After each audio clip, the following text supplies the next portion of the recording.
Connue sous le nom de Mama Portia, Portia Mongak, aidée d'autres volontaires, sert tous les matins un petit déjeuner à 120 orphelins d'Alexandra, l'un des townships les plus pauvres de Johannesburg. Leurs parents sont morts du sida et ils iraient à l'école le ventre vide si Portia n'était pas là. La situation dans laquelle ils se trouvent est très dure, très pénible. C'est un problème pour ceux qui habitent seuls car ils ne savent pas quand sera leur prochain repas.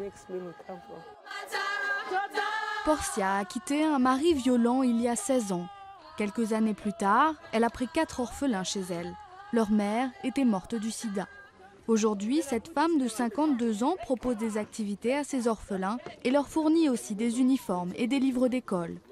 Presque chaque jour, nous mangeons du porridge pour avoir l'estomac plein, parce qu'avec le ventre vide, on ne peut pas apprendre.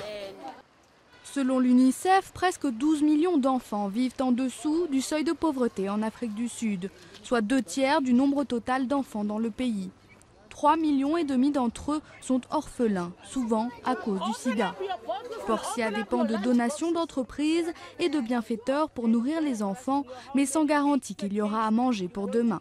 Sa foi en Dieu lui donne de l'espoir. Il y a beaucoup de changements dans notre organisation. Mais nous devons nous accrocher pour survivre.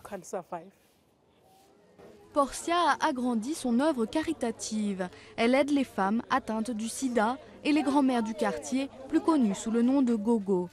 Le défi reste pourtant entier. Des voisins jaloux avaient chassé Portia de ses anciens locaux. Elle a retrouvé 2 cabanes accolées à une église pour abriter son œuvre caritative. Elle espère aujourd'hui pouvoir s'installer de manière permanente et ouvrir un orphelinat ici, près de cette église.